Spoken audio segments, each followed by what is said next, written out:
한반도와 주변 지역에 대한 영상 정보를 확보하기 위한 4.25 사업이 국내 기술을 최대한 활용하는 방향으로 기본 전략이 수정됐습니다. 육군 이작전 사령부가 지난 18일부터 2박 3일에 걸쳐 후방 지역 국지 도발에 대비하기 위한 최대 규모의 합동 훈련을 실시했습니다. 유사시 한반도에 미 증원 전력이 전개되는 절차를 적용한 훈련이었습니다.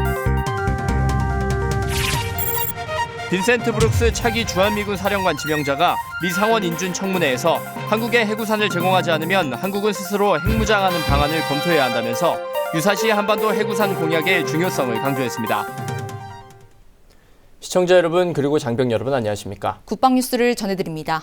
국방부가 한반도와 주변 지역에 대한 영상 정보를 확보하기 위한 위성 사업에 국제기술 협력을 최소화하고 국내 기술을 최대한 활용하도록 기본 전략을 수정했습니다. 한국형 전투기 에이사 레이더 시제품 제작에는 한화 탈레스가 우선 협상 대상 업체로 선정됐습니다. 오상영 기자의 보도입니다. 한민구 국방부 장관 주관으로 열린 94회 방위사업 추진위원회에서 우리 정부의 4.25 사업 추진 기본 전략을 수정했습니다. 4.25 사업은 한반도와 주변 지역의 전천후 영상 정보를 수집하기 위해 위성을 획득하는 사업으로 지난 2014년 6월 국제기술협력을 통한 국방과학연구소 주관 연구개발 사업으로 추진되어 왔습니다. 국제기술협력의 범위를 최소화하고 국방과학연구소가 한국항공우주연구원 및 국내 업체가 보유한 국내 기반 기술을 최대한 활용하여 국방 획득 절차에 따라 개발하는 형태로 사업 추진 기본 전략을 수정 보완하였습니다. 이에 따라 국방부와 방위사업청은 관계부처와 유기적인 협력을 통해 세부 개발 계획을 수립하고 올해 안에 사업에 착수할 예정입니다. 이번 회의에서는 한국형 전투기 에이사 레이더의 시제품 제작업체도 선정했습니다.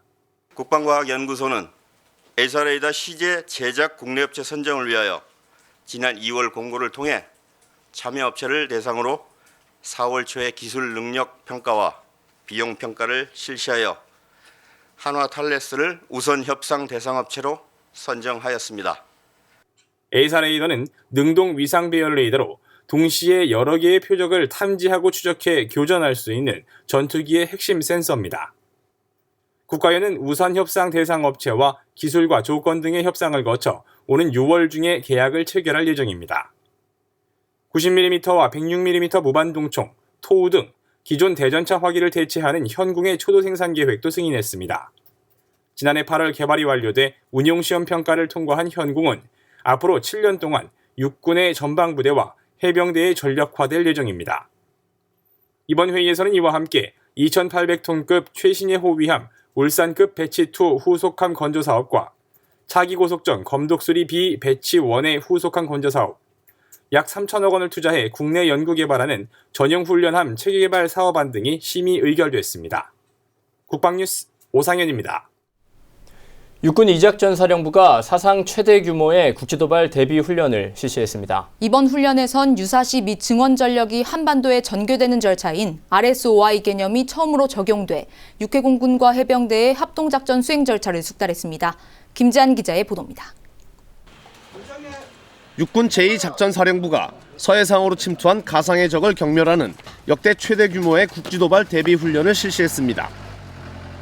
이 작전사령부는 이번 훈련에서 주력 부대인 육군 32사단에 육해 공군과 해병대 등 27개 부대를 증원했습니다. 병력 3,300여 명과 헬기 20여 대, 공군 수송기, 해군 초계함을 비롯해 미 공중 감시 자산인 저고도 항공정찰기도 참가했습니다. 18일부터 20일까지 2박 3일간 진행된 이번 훈련에서는 유사시 미 증원 전력이 한반도에 전개되는 절차인 RSOI 개념을 적용해 육해 공군과 해병대 전력을 통합해 대기시켰다가 필요한 지역으로 전개시키는 작전 절차를 숙달했습니다. 국지도발 대비 훈련에 RSOI 개념을 적용한 것은 이번이 처음입니다. 훈련 첫날인 18일엔 충남 태안 지역에 가상의 적이 침투한 상황을 시작으로 203 특공여단이 추격작전을 펼치고 육군 32사단이 차단선을 점령해 적의 내륙 이동을 방지하는 절차가 진행됐습니다. 19일엔 특전사와 해병대 병력이 광범위한 지역에서 적의 이동을 차단하는 작전을 수행한 데 이어 20일엔 적의 은거지인 태화산 일대에서 탐색 경멸 작전을 펼치며 훈련이 마무리됐습니다. 한편 이 작전사령부는 RSOI 개념을 적용한 국지도발 대비 훈련을 정기적으로 실시할 예정이며 훈련 명칭을 작전사의 애칭인 무열대에서 따와 무열훈련으로 명명한다고 밝혔습니다. 국방뉴스 김지한입니다. 빈센트 브룩스 차기 주한미군 사령관 지명자는 19일 미 상원 인준 청문회에서 한반도 안보 상황에 대한 견해를 밝혔습니다. 특히 미국의 해구산 제공이 없으면 한국이 핵무장을 검토해야 한다고 언급했습니다. 강경일 상사의 보도입니다. 브룩스 지명자는 19일 미 상원 군사위원회가 주최한 인준 청문회에서 미국이 해구산을 제공하지 않는다면 한국은 스스로의 안보를 위한 핵무장에 나서는 방안을 검토해야 할 것으로 보인다고 말했습니다. 이는 미국의 대한국 해구산 공약의 중요성을 강조한 것으로 보입니다. The government of the Republic of Korea that we will no longer provide them with a nuclear umbrella would motivate them to then develop nuclear capability, wouldn't you think? I think they would have to contemplate that to maintain their own security. That question would likely come up. 브룩스 지명자는 이어 현 시점에서 핵무기 개발 방향으로 가는 것으로 보지 않으며 미국은 여전히 한반도의 비핵화를 추구하고 있다고 강조하면서 한국에 대한 해구산 제공은 매우 중요하며 위기 시에 우리가 대응할 수 있는 옵션의 일부가 돼야 한다라고 주장했습니다. 또 맥케인 위원장이 한국이 주한미군 주둔 비용에 기여하는 것을 인정하는 것이 중요하다며 의견을 묻자 브룩스 지명자는 한국은 이미 주한미군 인적 비용의 50%인 8억 800만 달러, 우리 돈으로 9,158억 원을 부담하고 있고 주한미군 재배치를 위한 건설 비용의 92%를 부담하고 있다며 한국이 주한미군 주둔 비용에 대해 상당한 부담과 기여를 하고 있다고 답변했습니다.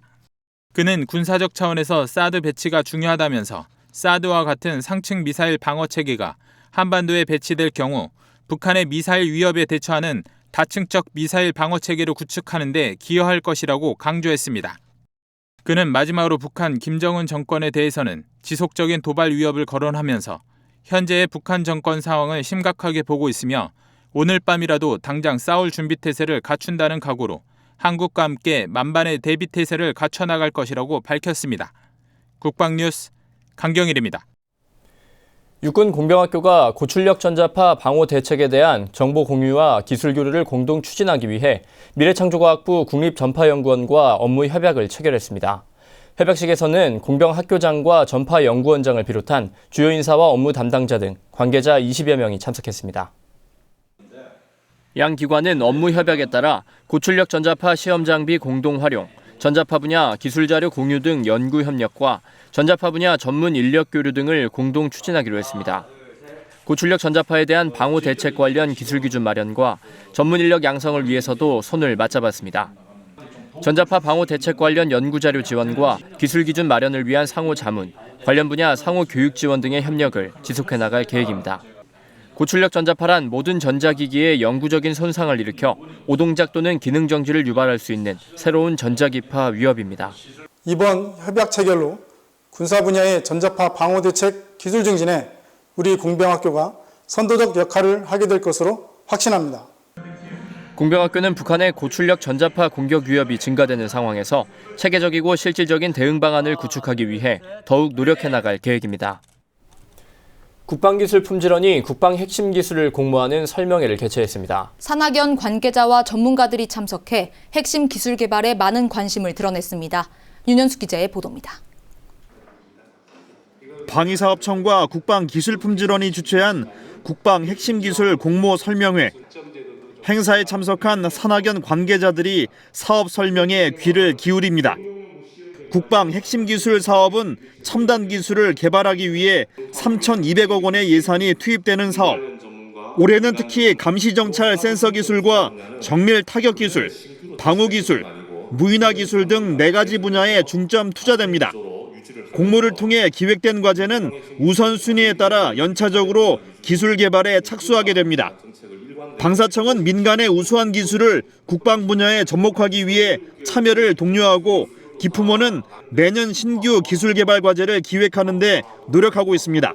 국방 핵심 기술 사업은 민군 기술 협력과 국방 R&D의 저변을 확대하기 위한 사업입니다. 따라서 산학연이 소요 공모에 많이 참여해 주시고 또 국방 R&D에 많은 관심을 가져주실 때 이러한 정부의 정책 목표가 구현될 수 있다고 생각합니다. 따라서 앞으로도 많은 관심을 가져주시기를 부탁드리겠습니다. 올해는 특히 정보가 부족한 산학연의 핵심 기술 관련 세부 정보를 공개하고 국제 공동 연구 사업도 이끌어 나갈 계획입니다. 이와 함께 산학연의 핵심 기술 사업 참여를 촉진하기 위해 관련 제도를 지속적으로 개선하고 있습니다. 국방 핵심 기술 공모 설명회는 20일 서울을 시작으로 21일엔 광주와 창원, 22일엔 대전에서 진행될 예정입니다. 국방뉴스 윤여수입니다. 국방가족의 행복과 감동을 창출하는 국군재정관리단 세 번째 시간입니다. 네, 오늘은 전역자들의 안정적인 삶을 지원하는 연금 서비스를 소개해드립니다. 20년 이상 군복무를 하거나 복무 중 상위자가 된 경우 등 국가에 헌신하다 군을 떠난 사람을 위해 지급되는 군인연금. 국군재정관리단의 급여연금처에서는 현역 군인에게 지급하는 급여뿐 아니라 전역자를 위한 퇴직연금과 퇴직급여도 담당하고 있습니다.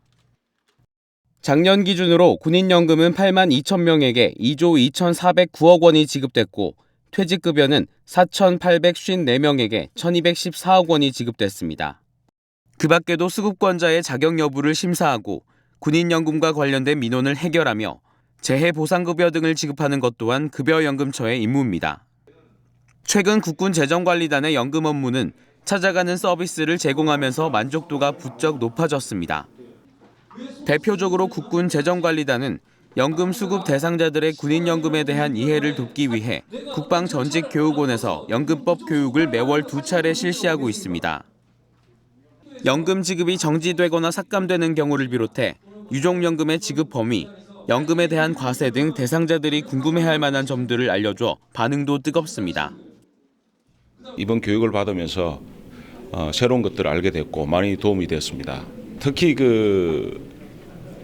사립대학교나 공무원으로 재취업했을 때 연금이 완전히 환수되거나 또 반액이 삭감되는 것을 모르고 나중에 곤란한 경우에 처했던 그런 경우들이 많았다는 걸 보고 그런 부분에서 경각심을 가졌고 또한 국군재정관리단 퇴직연금과는 유족연금 미신청자 중 장애인이 있을 경우 직접 방문 안내를 실시해 큰 호응을 얻고 있습니다. 퇴직연금과의 이 같은 친절한 안내와 적극적인 상담을 통해 수혜를 받게 된 유족은 국민신문고를 통해 감사를 표하기도 했습니다. 한편 퇴직급여과는 전역 예정자와 전역자가 퇴직금을 제때 청구할 수 있도록 문자와 전화 등으로 꾸준히 연락을 취하고 있습니다. 특히 전문하사 등은 퇴직급여를 받을 수 있다는 사실을 모르는 경우도 많은데 추적 관리를 시작한 이후 퇴직급여 미청구자가 크게 감소했습니다. 그 밖에도 해외로 이주한 연금 수급권자에게 해외 계좌로 직접 연금을 지급하는 서비스를 작년부터 시행해 1억 원의 수수료를 절감하고 사망 후에도 연금을 지급받는 경우 등 부정수급자를 철저히 조사해 3억 3천만 원을 환수하는 등 예산 절감의 노력도 돋보입니다. 전역 군인 및 유가족의 삶의 질을 책임지고 있다는 막중한 임무를 인식하고 전 부서원이 일심단결하여 군인연금 업무 시스템을 발전시키고 민원을 최소화하며 수급권자들의 편의 제공 및 권익 향상을 위해 최선의 노력을 다하겠습니다. 희생과 봉사의 정신으로 고객에게 직접 찾아가는 퇴직급여 서비스를 제공하는 국군재정관리단. 다음 시간에는 다산 정약용의 정신을 이어받아 청렴함을 중시하는 국군재정관리단의 중앙계약 업무를 소개합니다. 네, 계속해서 사회각계각층 인사들로부터 군 장병을 위한 응원 메시지를 들어봅니다. 오늘은 성신여대 심화진 총장이 우리 장병들에게 전하는 메시지입니다.